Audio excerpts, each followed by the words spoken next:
Hola chicos, esta es una grabación de lo que dije en el laboratorio de hoy porque escuché que no se oía muy bien ni se veía en todo momento. Voy a tratar de arreglarlo de mi conexión y no sé cómo hacer que cuando grabe con Meet siempre tenga la pantalla. Supongo que la tengo que dejar como seleccionada porque a veces en la grabación del Meet a veces aparece la presentación y a veces aparece como mi nombre de usuario. Entonces voy a averiguarlo, pero mientras tanto voy a volver a grabar todo lo que dije en el laboratorio. Em, bueno, esta fue la presentación inicial con los prerequisitos. Mi nombre es Ingrid Pérez, yo voy a ser la auxiliar del laboratorio de la sección B y el laboratorio es los jueves de 10:40 a 12:20.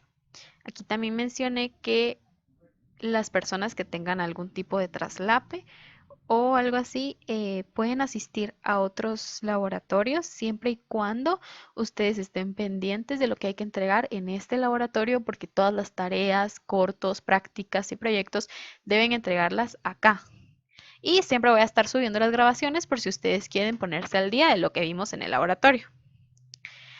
Hay algunas reglas para la comunicación. Primero, el respeto, no utilizar malas palabras, escribir lo necesario, solo se habla de la clase y leer para no repetir las preguntas. Esto es durante la clase. El tercero, no juzgar las preguntas u opiniones de los demás. Y el cuarto, silenciar el micrófono, solo activarlo si ustedes van a hablar o van a hacer alguna pregunta, no tenerlo activo toda la sesión. Durante el laboratorio nos vamos a comunicar por el chat de la sesión del Meet o utilizando el micrófono y por Slido, que es un chat de forma anónima. Esta es la manera en la que ustedes se unen a Slido. Solo entran a slido.com y en el evento colocan el código L1IPCB. Este es el código del laboratorio que se fue impartido hoy, pero el código cambia dependiendo del laboratorio en el que estemos. Por ejemplo, la siguiente semana probablemente sea L2 IPCB y en el tercer laboratorio L3 IPCB y así. O sea, cada principio del laboratorio yo les voy a dar el código de Slido. Esta aplicación es solo un chat que nos va a funcionar para hacer sus preguntas durante el laboratorio. No va a funcionar fuera del laboratorio. O sea, fuera del laboratorio hay otros medios de comunicación como el correo, vamos a tener grupo de WhatsApp, pero esta aplicación es solo durante el laboratorio para que me hagan sus preguntas. Esta es la ponderación. Vamos a tener 3 prácticas para las cuales van a tener 2 semanas para hacerlas y la primera se deja el 9 de agosto. El punteo de la primera es de 10 puntos y la segunda y la tercera de 7.5.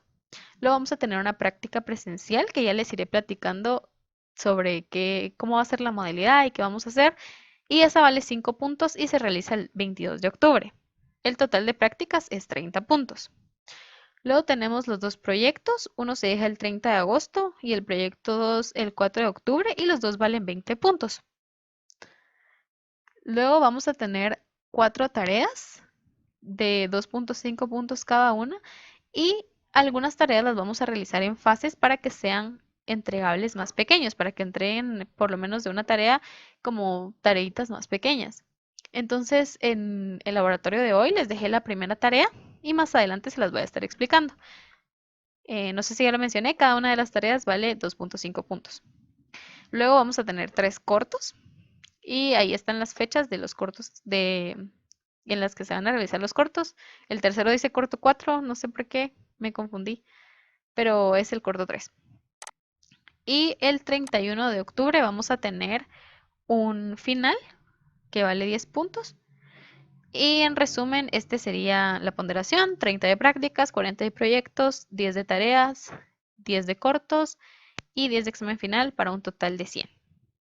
La comunicación fuera del laboratorio la vamos a tener por un grupo de WhatsApp en donde solo pueden hablar de 6 de la mañana a 10 de la noche y hasta 12 de la noche cuando tengan ese día alguna entrega a las 12 de la noche. Si una tarea se entrega a las 12 de la noche de cierto día, sí pueden hablar hasta las 12 de la noche. De lo contrario, el resto de día de 6 de la mañana hasta las 10 de la noche. También tenemos este link que es para hacer preguntas anónimas y yo las voy a estar respondiendo ya sea en UEDI o en Classroom o en el grupo de WhatsApp si es que están todos para que sepan la respuesta. Por ejemplo, si ustedes quieren preguntar, la tarea lleva carátula, por ejemplo, y les da pena. Entonces me la mandan y yo voy a responder. Tuve una pregunta anónima, la pregunta es, ¿la tarea lleva carátula? Y yo les respondo, sí o no, o lo que sea. Y vamos a tener un foro Duedi por semana, en donde ustedes pueden preguntar y así todos sus compañeros lo ven y cada persona puede comentar, preguntar y va a ser uno nuevo cada semana. También este es mi correo por si quieren enviarme algún correo o alguna cosa más personal, así como algún problema que tengan y yo les respondo ahí. Bueno, entonces vamos a pasar a los temas.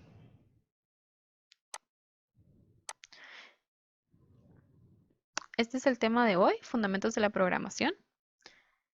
Y vamos a ver qué son los algoritmos. La definición de algoritmo es que un algoritmo se puede definir como una secuencia de instrucciones que representan un modelo de solución para determinado tipo de problemas.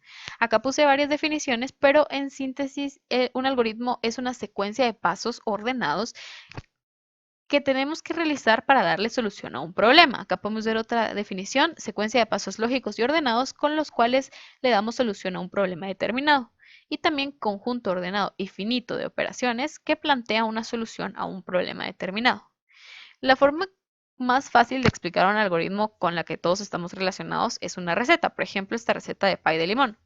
Tiene ciertos ingredientes de entrada y un proceso. Un paso 1, un paso 2, un paso 3, un paso 4 y un paso 5 con una salida, que es el pay de limón. Eso nos lleva a que las etapas de un algoritmo son la entrada, que son los datos que se conocen, el proceso, que es la secuencia de pasos que se aplican sobre los datos para obtener el resultado que se espera, o sea, realizar todos los pasos que dice el algoritmo, y la salida, que es el resultado de aplicar el proceso. Las características de un algoritmo son, primero, que es ordenado, se establece el orden en que se realiza cada paso, no va a funcionar si primero hacemos el paso 3 y luego el 1, o sea, tiene que ser 1, 2, 3, debe ser ordenado. Es finito, cuando se sigue un algoritmo es obligatorio terminar en algún momento determinado, es decir, tiene un número finito de pasos, tiene que terminarse en algún momento. Y es definido, si se sigue el mismo algoritmo, el resultado debe ser el mismo. Las formas básicas de expresar un algoritmo son tres: hablado, escrito y por diagramas. El hablado es dar un algoritmo de forma hablada. Por ejemplo, yo les puedo decir cómo se hace un pay de limón aquí hablado. Y está la parte de forma escrita, que puede ser de tres maneras. Idioma con contexto, que es equivalente al lenguaje hablado, o sea, es escribir lo que nosotros hablamos. Y sería como la receta, está escrito en nuestro lenguaje español, lo entendemos todos, no, o sea, nadie necesita saber de programación, por ejemplo, para entenderlo. Y está en el lenguaje que nosotros hablamos. También está el lenguaje de programación, que es darle instrucciones a la computadora, o sea, es escribir el algoritmo para que la computadora ejecute instrucciones. Y el pseudocódigo, que combina la flexibilidad de un idioma con contexto y las reglas sintácticas de un lenguaje de programación. Es decir, el pseudocódigo es un intermedio entre el idioma con contexto y el lenguaje de programación. No es ni tan sencillo como un idioma con contexto, ni tan complejo como un lenguaje de programación. También están los diagramas. Está el diagrama estructurado, que no nos vamos a enfocar tanto en ese en el laboratorio, y diagramas de flujo, que son los que sí vamos a utilizar. Vamos a ver un ejemplo de realizar un programa al que se le puede ingresar dos números y responda qué número es mayor. Entonces, si yo les pido, por favor hagan este programa en donde yo pueda ingresar dos números y ustedes me dicen qué número es mayor, ¿qué es lo que ustedes harían? Bueno, primero, iniciar el programa. Luego, recibir el primer número que el usuario ingrese. Luego, recibir el segundo número que el usuario ingrese. Después, comparar si el primer número es mayor al segundo. Y ya dependiendo de esto, si el primer número es mayor, mostrar el primer número es mayor. Y si el primer número no es mayor, mostrar el segundo número es mayor. Y por último, se finaliza el programa. Los diagramas estructurados, el algoritmo que vimos anteriormente se leería así. No voy a entrar tan a fondo con este algoritmo porque, como les dije, no es el que vamos a ver en el laboratorio, pero técnicamente leemos el número 1, leemos el número 2, evaluamos si n1 es mayor a n2 Y si sí, escribimos N1 es mayor, si no, escribimos N2 es mayor. Los diagramas de flujo son los diagramas en los que nos vamos a enfocar en el laboratorio. Un diagrama de flujo es una representación gráfica de los pasos separados de un proceso en orden secuencial, es decir, una representación gráfica de un algoritmo. Es una herramienta genérica que puede adaptarse para una amplia variedad de propósitos y puede usarse para describir varios procesos. Es una técnica que se ha utilizado desde los inicios de la programación de computadoras y particularmente útil cuando se hace una introducción a la ciencia y el arte de programar. La intención de que utilicemos un diagrama de flujo es que les sea más fácil aprender a programar. Los símbolos que se utilizan dentro del diagrama de flujo son la línea de flujo, que es la línea que va indicando el flujo, que conecta los simbolitos. El terminal, que es el de inicio o el de fin. Aquí se indica dónde empieza el diagrama de flujo y dónde termina. El de entrada y salida, que normalmente vamos a poner una flechita para afuera si es de salida y una flechita para adentro si es de entrada. Y está utilizado para que, por ejemplo, si el usuario va a ingresar un dato, es de entrada. Y si nosotros vamos a mostrar algo, es de salida. El rectángulo, que es de procesando, que se utiliza para operaciones aritméticas y manipulaciones de datos. El rombo, que es de decisión, que se utiliza para la toma de decisiones. Tiene dos opciones, que la condición sea verdadera o que sea falsa, y dependiendo de qué es, se ejecutan ciertas acciones. El círculo, el que es para conector en página, que se usa para unir diferentes líneas de flujo. Este símbolo de acá, que se usa conector fuera de página, se utiliza para conectar la parte del diagrama de flujo en una página diferente, como una continuación. Y el rectángulo que tenemos de último, que es un proceso o función predefinido, que es si tenemos otro proceso que vamos a utilizar en este diagrama de flujo, lo podemos representar con este rectángulo. Este es un ejemplo de un diagrama de flujo en donde el problema es quiero café. El inicio, como podrán ver, es este círculo, quiero café. Vamos al rombo, es un rombo de decisión. ¿Hay café hecho? Si sí, caliento el café. Si no, hago el café. Independientemente de mi decisión acá, en los dos llego a servir en taza y añadir azúcar. Vuelvo al rombo. ¿Está dulce el café? Si no está dulce, le añado azúcar y regreso al rombo. Vuelvo a preguntarme, ¿está dulce el café? Si sigue sin estar dulce, añado azúcar y regreso al rombo. Y estoy así hasta que mi respuesta a esta dulce sea sí y ya tomé el café. Como podemos ver, un círculo donde indica que se finaliza el algoritmo. Las ventajas del uso de los diagramas de flujo es la claridad visual, que se puede comprender fácilmente el flujo de trabajo y descubrir posibles mejoras, la comunicación instantánea, que es un método fácil y visual para ayudar a comprender instantáneamente lo que se debe hacer paso a paso. O sea, si yo les hago un diagrama de flujo de un algoritmo, va a ser mucho más fácil que ustedes lo entiendan porque está graficado. Aumento de eficiencia porque enumera cada paso necesario para el proceso y ayuda a eliminar los pasos innecesarios en un proceso, así como errores. Análisis efectivo porque muestra específicamente qué tipo de acción requiere cada paso de un proceso. Resolución de problemas porque divide un problema en partes fácilmente definibles y reduce la posibilidad de que se omita un paso necesario para resolver un problema porque parece obvio. O sea, no podemos ver ahí los pasos y podemos identificar qué nos hizo falta o qué paso está de más que debemos eliminar. Y la documentación adecuada porque sirven como una buena documentación. Por ejemplo, si ustedes hacen un programa, sería una buena documentación hacer un diagrama de flujo porque yo voy a entender qué es lo que hace su programa. En el ejemplo que vimos de comparar dos números y mostrar cuál es mayor, este sería el diagrama de flujo. Inicia con el nombre del algoritmo y tenemos una entrada del número 1. Como podemos ver, es una entrada porque la flecha va hacia adentro. Luego ingresa el número 2, también es una entrada. Llegamos al rombo de decisión en donde nos preguntamos, ¿N1 es mayor a N2? Si es falso, N2 es mayor. Si es verdadero, N1 es mayor. Y no importa lo que haga, los dos terminan en el fin del algoritmo. Entonces, ahora vamos a ver qué es lo que es el pseudocódigo. La palabra pseudo proviene del griego y significa falso, lo que nos da la idea de que el pseudocódigo es un falso código, porque no llega a ser un lenguaje, o sea, el usar pseudocódigo no llega a ser un lenguaje de programación como tal, por lo que el pseudocódigo no es código como tal. El pseudocódigo es un método utilizado para visualizar la solución de un algoritmo de manera detallada. El principal objetivo del pseudocódigo es el de representar la solución a un algoritmo de la forma más detallada posible y a su vez lo más parecida posible al lenguaje que posteriormente se utilizará para la codificación del mismo. El pseudocódigo llega a donde el diagrama de flujo no lo hace. La solución de un diagrama de flujo suele ser la ideal, pero no suele ser tan fácil de implementar al crear el programa. Por ejemplo, si yo les digo que realicen el código como tal de un programa, sería más fácil que yo les dé el pseudocódigo porque es prácticamente igual, solo que está a un paso previo al lenguaje de programación y un diagrama de flujo ustedes tendrían que interpretarlo y ya realizar el código. Pero el pseudocódigo está más cerca del código, entonces es más fácil de pasar pseudocódigo a código. El pseudocódigo permite que el diseño del programa y su implementación sean muy parecidos.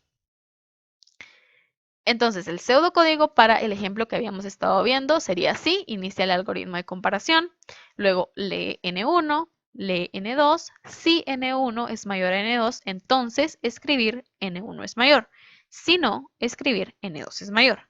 Terminamos con la sentencia sí y terminamos con el algoritmo.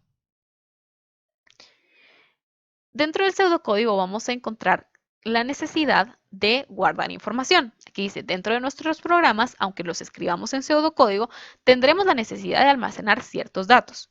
Una variable en un algoritmo computacional es una posición de memoria donde se puede almacenar información. O sea, una variable es un espacio en nuestra memoria en donde podemos guardar los datos que nosotros decidamos. Por ejemplo, si un programa debe obtener el área de un triángulo, seguramente la base del triángulo y su altura se guardan en la memoria, en dos variables para poder realizar el cálculo. Y luego ese resultado también lo podemos guardar en una variable para poder tener guardado ese resultado. Como su nombre lo indica, el valor almacenado en una variable puede ir variando a medida que el programa avanza. Por ejemplo, si yo al principio hice un triángulo con altura 2, luego yo puedo cambiar esa altura a 4 y volver a calcular el área. Y ahora el valor de la altura es 4. En un algoritmo o programa se hace referencia a una variable mediante un identificador, el nombre de la variable. Un identificador debe comenzar con letras y puede contener solo letras, números y guión bajo. No puede coincidir con una palabra reservada o función del lenguaje para no generar ambigüedad. Esto quiere decir que no puede coincidir con las palabras que estaban mostradas en azul en el ejemplo, por ejemplo, algoritmo, leer, sí, escribir. Una variable no se puede llamar así. Tiene que tener un nombre diferente a esto, que solo use números, letras y guiones bajos. Las variables tienen un tipo de dato asociado, por lo que durante la ejecución del algoritmo una variable deberá guardar los datos siempre del mismo tipo. Por ejemplo, si una variable se utiliza para guardar números, no se puede utilizar luego para guardar texto, siempre números, porque así lo definimos. Existen tres tipos de datos básicos: el numérico, el lógico y el carácter. Depende del lenguaje de programación que utilicemos, vamos a ver diferentes tipos de datos un poco más amplio, pero estos son los básicos. El numérico para números tanto enteros como reales, normalmente si son enteros se usa la palabra entero, pero aquí el numérico nos referimos a enteros como a números decimales, negativos, lo que sea, un número. El lógico, que solo puede tomar dos valores, verdadero o falso. Por ejemplo, como en la condición n1 es mayor a n2, ese resultado es lógico, es un resultado o es verdadero o es falso. Y un carácter, que son caracteres o cadenas de caracteres encerrados entre comillas. Pueden ser comillas dobles o comillas simples. Ejemplo, hola entre comillas simples, hola entre comillas dobles. 1, 2, 3 entre comillas es un carácter, no es un número porque viene entre comillas. Igual, la palabra falso entre comillas es un carácter, no es lógico. Si viene sin comillas es un valor lógico, pero con comillas es un carácter. Entonces el proceso para utilizar variables nos quedaría así. Primero definimos la variable.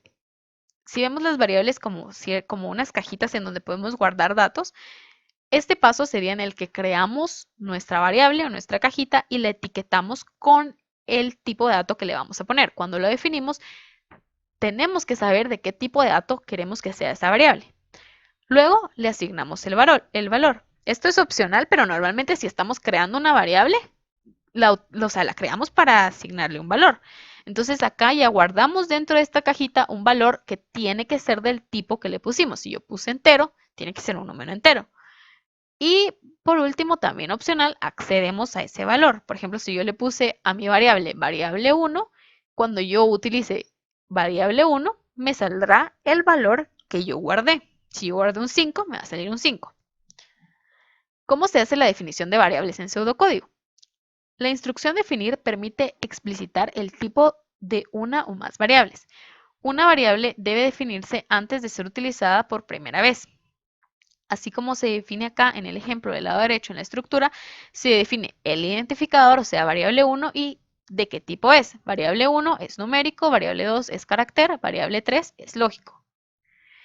Las instrucciones en las etapas del algoritmo. Como vimos, antes está la definición de las variables, pero hay más instrucciones en el pseudocódigo que se pueden utilizar. Para la entrada existe la instrucción leer, ya la vimos anteriormente, donde leemos un dato y lo guardamos en una variable. Durante el proceso podemos hacer asignaciones, estructuras condicionales o estructuras repetitivas. Ahorita las vamos a ver más adelante, más detalladas.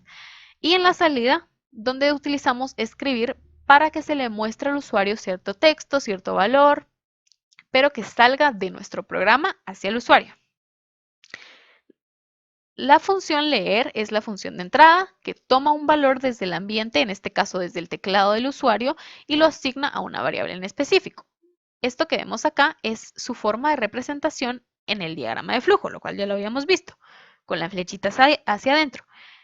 La estructura es leer y escribir una lista de variables o simplemente una variable como está aquí en el ejemplo. Leer, variable 1. ¿Qué quiere decir esto? Que va a leer un dato y ese dato que lea lo va a guardar en la variable 1. Está también la asignación, que es la instrucción que permite almacenar un valor en una variable. Porque cuando definimos una variable no tiene ningún valor dentro. La variable debe estar definida antes de ser utilizada. Obviamente tenemos que crear ese espacio antes de utilizarlo, ¿verdad?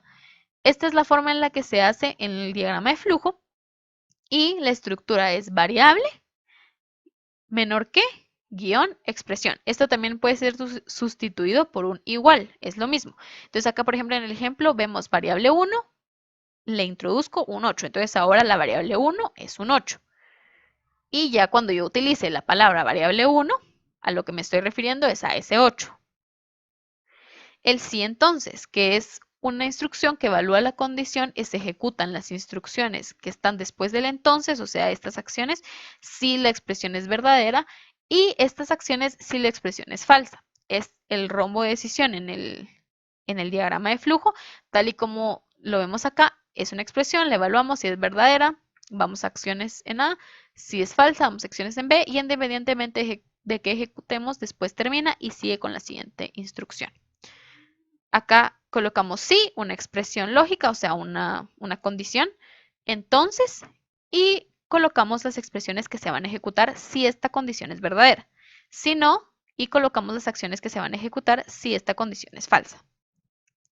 Según. Esta instrucción permite ejecutar opcionalmente varias acciones posibles, dependiendo del valor almacenado en una variable. Al ejecutarse se evalúa el contenido de la variable y se ejecuta la secuencia de instrucciones asociadas con dicho valor. Es decir, que, por ejemplo, acá como podemos ver, está la variable y dependiendo de su valor ejecutamos cierta opción. Si la variable es 1, ejecutamos A. Si la variable es 2, ejecutamos B. Si la variable es 3 o 4, ejecutamos C. Y de otro modo, que no sea ninguna de estas 4, ejecutamos R. Esto lo hacemos de esta manera en el pseudocódigo. Escribimos según la variable que vamos a estar comparando, hacer la opción 1. Por ejemplo, acá en este ejemplo, la opción 1 es un 1, entonces acá le colocamos un 1. Y escribimos las acciones que querramos que se ejecuten si es 1. Luego está la opción 2 y escribimos las acciones que querramos que se ejecutan si es 2. Y así con la opción 3. Y de otro modo escribimos las acciones que querramos que se ejecuten cuando no sea ninguna de las opciones anteriores. Esta estructura nos sirve normalmente para menús. Por ejemplo, si les digo ingrese 1 para mandar un mensaje o ingrese 2 para salir. En 1 pondría mandar un mensaje y en 2 salir. Dentro de las estructuras repetitivas está el mientras. Este significa que al ejecutarse la condición es evaluada. Por ejemplo, acá podemos verlo mejor en el diagrama de flujo. Esta condición es evaluada y Si es verdadera, pasa a las acciones. Después de las acciones no termina, sino que vuelve a ejecutar la condición lógica. Y si sigue siendo verdadera, vuelve a las acciones y vuelve a ejecutarla. Este es como lo que habíamos visto del café, de si todavía no está dulce, le vuelvo a echar azúcar, todavía no está dulce, le vuelvo a echar azúcar, y cuando ya sea falso, salgo. Se escribe de esta manera mientras la expresión lógica, o sea, la condición que vamos a probar, hacer, y la secuencia de acciones que vamos a escribir. Está la estructura repetir. Al ejecutar, esta primero se ejecutan las acciones y luego se evalúa la condición. No importa si la condición es verdadera o falsa, yo ejecuto las acciones primero y llego a la condición. Acá está mal, esto es verdadero, regreso y vuelvo a ejecutar las acciones. Si vuelve a ser verdadero, regreso y vuelvo a ejecutar las acciones. Y ya cuando sea falso, salgo. La estructura es repetir, escribo las acciones, mientras que y la condición. Está la instrucción para, que esta es un poco más amplia. Esta es el diagrama de flujo para la instrucción para y tiene una variable con valor inicial, con un paso y con valor final. ¿Qué quiere decir esto? Cuando ingreso, la variable se le va a asignar el valor inicial. Ay, perdón. Se le va a asignar el variable inicial. Entonces, ejecuto las acciones. Regreso acá. Se le va a sumar el paso. O sea, si yo pongo con paso 1, se le suma 1. Si pongo con paso 2, se le suma 2. Si yo pongo menos 1, se le resta 1, por ejemplo. Entonces, a la variable se le realiza lo que hayamos puesto acá y y se compara también si ya llegó al valor final. Si no ha llegado, sigue. Luego regreso, otra vez. Si le puse 1, le sumo 1, por ejemplo. Entonces comparo si no es el valor final y regreso. Si ya es el valor final, termino la ejecución. Ya no lo hago. Entonces acá esta se hace así para variable numérica, valor inicial. Primero, la variable numérica es la variable que va a estar aumentando o disminuyendo, la que vamos a estar cambiando en cada ejecución. Esta variable numérica la iniciamos en un valor inicial. Lo primero que hace el para es asignar este valor inicial a la variable numérica. Por ejemplo, si nosotros ponemos 0, le vamos a agregar un 0 a la variable numérica hasta valor final. O sea, este es el número hasta donde va a llegar la variable. Con paso y el paso. O sea, si ponemos 1, se le va a sumar 1. Y adentro la secuencia de acciones. Por último está la instrucción de salida escribir, que permite mostrar valores al ambiente en la pantalla o en la consola. Este es el diagrama de flujo y se escribe así: escribir y lo que queramos escribir. Vamos a hacer un pequeño ejercicio en donde se escribe el algoritmo para realizar este triángulo. Como podemos observar, aquí dice el número de los niveles o líneas del triángulo puede variar dependiendo de cierta entrada. Vamos a pedirle al usuario que ingrese el número de niveles que quiera. Por ejemplo, si quiere 3, se imprime esto. Si quiere 5, se imprime 5. Si quiere 6, se imprimen 6 niveles. Siempre yendo 1, 1, 2, o sea, así yendo los números consecutivos hasta llegar a la línea en la que estamos. Por ejemplo, aquí estamos en la línea 2, entonces vamos desde 1 hasta la línea en la que estamos. Como esta es la 2, llega hasta 2. Como esta es la 3, llega hasta 3 y así. ¿Cómo quedaría el algoritmo en idioma natural? Primero, solicitaríamos al usuario el número de niveles. Segundo, recibimos y guardamos ese número de niveles. Tercero, escribimos en la línea 1 con el número 1 y un diagonal. En la línea 2 escribimos 1, 2 y diagonal, lo que nos da a entender una secuencia que es escribir la línea n con la secuencia de números de 1 hasta n y agregar la diagonal. En pseudocódigo nos quedaría así. Ahorita lo vamos a ver más detallado. Y en diagrama de flujo nos quedaría de esta manera. Ingrese el nivel del triángulo, defino una variable para el nivel, luego leo el nivel, luego defino un nivel actual, defino un número actual. Ahorita lo vamos a entender mejor con el pseudocódigo. Cuando entra al para, hace una asignación del número actual como 1, porque cada línea empieza en 1, y decido si mientras el número actual no sea el mismo que la línea, voy escribiendo los números. O sea, por ejemplo, si la línea es 4, yo entro en 1 y em, escribo el 1. Luego le sumo 1 y ahora es un 2. Vuelvo a hacer la ejecución y como la línea es 4, con 2 todavía no hemos llegado a 4, entonces escribo el 2. Luego le sumo 1, ahora es un 3, como el 3 aún no es un 4, escribo el 3. Luego le sumo 1 y llegué al 4. Escribo ese 4 y le sumo 1 y cuando es un 5 ya es mayor a 4, entonces ya no lo hago, entonces la línea 4 quedaría 1, 2, 3, 4 y su diagonal. Ok, vamos a ver acá cómo está el pseudocódigo. Primero lo vamos a leer rapidito. Acá escribo ingrese el nivel del triángulo para que le aparezca al usuario. Creo una variable nivel para guardar esto. Luego leo el número que ingrese el usuario y lo guardo en esta variable nivel. Luego están dos variables creadas, el nivel actual y el número actual, porque eso es lo que necesitamos saber. Necesitamos saber en qué nivel estamos imprimiendo y qué número estamos imprimiendo, porque vamos de uno en uno. Entonces empiezo el para. Desde el nivel 1, o sea, que el nivel actual sea 1, hasta que sea nivel. Nivel es el número que ingresó el usuario. Por ejemplo, si ingresó un 4, hasta que sea 4. Con paso 1, porque vamos de uno en uno. Acá, el número actual lo empiezo en 1 porque todas las líneas empiezan a imprimirse en 1. Mientras el número actual sea menor o igual al nivel actual a ser, escribo ese número actual y a ese número actual le sumo 1. Al final se acaba el ciclo y escribo la diagonal para terminar. Si probamos esto, por ejemplo, acá yo ingreso un 5 y me imprime hasta el nivel 5. Si yo ingreso un 6, me imprime hasta el nivel 6. Y así con los niveles que pongamos. Entonces vamos a ver paso a paso lo que vamos a hacer. Empieza iniciando el algoritmo.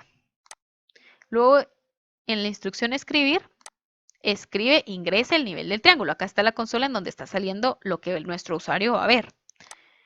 Crea la variable nivel, ahí no se imprime nada. Y leer nivel, nos da un espacio para que el usuario escriba el valor que quiere ingresar. Por ejemplo, yo voy a ingresar un 3. Ok, 3.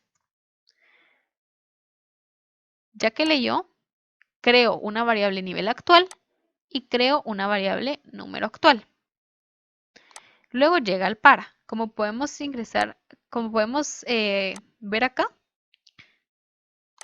acá podemos ver lo que va haciendo el programa. Se inicializa el contador nivel actual en 1, o sea, la variable nivel actual se le asigna un 1. Luego se compara con el contador final. ¿El nivel actual es menor o igual al nivel final, que es 3? Sí, un 1 es menor o igual a 3. Entonces, sí entro. Al número actual le asigno un 1 porque, como dije, todas las líneas empiezan en 1 y comparo. Si el número actual, si nos ponemos acá, me va a decir cuánto vale el número actual. Ay, creo que todavía no.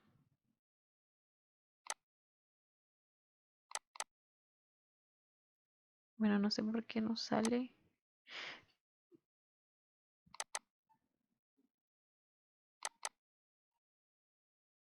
Bueno, el punto es que acá el número actual es un 1 porque es lo que le asignamos acá y el nivel actual es 1 porque es lo que asignamos acá arriba. Luego,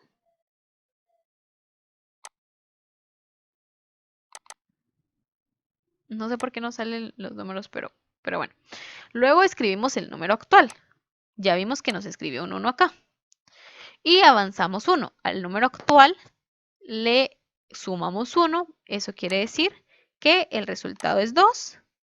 Y ese 2 lo guardamos en número actual. Ahora el número actual es un 2. El nivel sigue siendo 1 porque seguimos en el nivel 1. Entonces, comparo, ¿2 es menor o igual a 1? No. Entonces ya salgo, ya no entro a las instrucciones. Y luego escribo la diagonal para terminar. Como ven, ya me escribió la línea completa. Luego vuelvo a ejecutar. Acá lo que hago es sumarle 1 a, a la variable nivel actual, y ahora el nivel actual es 2 porque ya estamos en la línea 2. Compara este nivel actual que sea menor o igual a 3, que es el nivel final. Y sí, 2 es menor o igual a 3. Entonces sí entro. Luego está el número actual 1, porque todas las líneas inician en 1. Y en el mientras comparo otra vez. Comparo si el número actual, que es 1, es menor o igual al nivel actual, que es 2, porque estamos en la línea 2. Entonces, como si es menor o igual, otra vez imprimo el 1 y le sumo 1. Ahora es un 2. Vuelvo a comparar. ¿2 es menor o igual a 2? Sí, es igual a 2. Entonces entro, imprimo el 2 y le sumo 1. Ahora es 3. Vuelvo a preguntarme, ¿3 es menor o igual al nivel actual que estamos en el nivel 2? No, ya no es menor o igual. Entonces me salgo. Luego escribo la diagonal para terminar con esa línea y vuelvo a ejecutar. Al nivel actual se le suma 1. Ahora estamos en la línea 3. Y compara, ¿nivel actual es menor o igual a 3? Sí, 3 es menor o igual a 3. Entonces entro. Al número actual le vuelvo a asignar 1, porque todas las filas inician en 1. Y comparo. ¿El número actual es menor o igual al nivel actual? Sí, el número actual es 1 y el nivel actual es 3. Entonces entro, escribo un 1 y al número actual le sumo 1. Ahora el número actual es 2 y el nivel actual sigue siendo 3, es el nivel en el que estamos. 2 es menor o igual a 3, entonces escribo ese número. Ahora tengo 1, 2. A ese 2 le sumo 1 para pasar al siguiente número. Ahora es un 3. Ese 3 lo vuelvo a comparar con el nivel actual. Me pregunto, ¿el 3 es menor o igual al nivel actual? Sí, porque 3 es menor o igual a 3, es igual a 3. Entonces, si entro a las instrucciones, escribo el número actual, que es 3, ya me lo escribió, y le sumo 1, ahora es un 4. Me vuelvo a hacer la pregunta. ¿El número actual, que es 4, es menor o igual al nivel actual, que es 3? No, ya no. Ahora 4 es mayor a 3. Entonces, no entro. Termino ese ciclo. Entonces, para terminar, escribo la diagonal y vuelvo a ya que le sumaron al nivel actual 1, ahora estamos en el nivel 4. Pero comparo, ¿el nivel 4 es menor o igual a 3? No, ya terminamos, o sea, ya nos pasamos del nivel en el que debíamos terminar. Entonces, como no es verdadero, termina el para y termina el algoritmo. Y esa sería la ejecución finalizada. Ok, eso fue todo por el laboratorio de hoy. También mencioné que por favor para las siguientes sesiones ingresen solo con su correo institucional. Si alguien tiene problema, escríbanme algún correo. Pero de preferencia sí, que ingresen todos con su correo institucional porque no puedo aceptarlos a la mitad de la sesión. Y creo que eso es todo. Cualquier duda me pueden escribir por correo, por WhatsApp o por donde mejor les parezca. Bye.